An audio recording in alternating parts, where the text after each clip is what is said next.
Bismillahirrahmanirrahim. Değerli basın mensupları ve aziz milletimiz, son dönemlerde kimi belediyelerin düzenlediği sözde festivallerle hem genç nesillerin ifsada sürüklendiğini hem de kamu kaynaklarının israf edildiğini esefle izlemekteyiz. Eğlence adı altında ahlaki değerlerin hiçe sayılarak gençliğin ifsada sürüklenmesi asla kabul edilemez.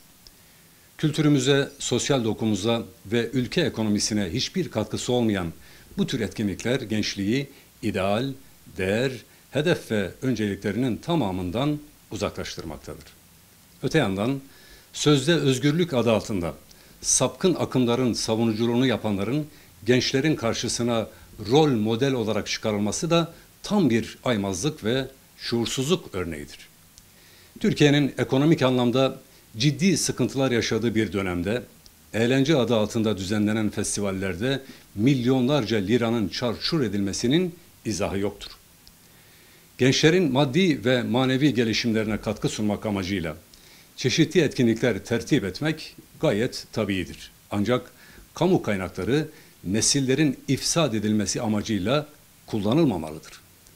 Gençliğin çok ciddi bir ahlaki yozlaşmayla karşı karşıya olduğu günümüzde masiyet ve ifsat kokan etkinlikler yerine meşru dairede ve israfa kaçmadan elbette ki sosyal ve kültürel çalışmalar yapılabilir. Unutmayalım ki gençliği, yeni nesli kimler yetiştirirse Türkiye'nin geleceğine de onlar yön verecektir.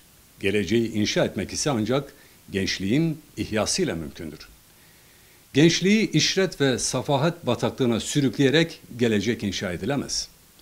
Belediyelerin görevi ifsat organizasyonları tertip etmek değil, şehirleri maddi ve manevi açıdan inşa ve ihya etmektir. Belediye başkanı da şehrin eminidir.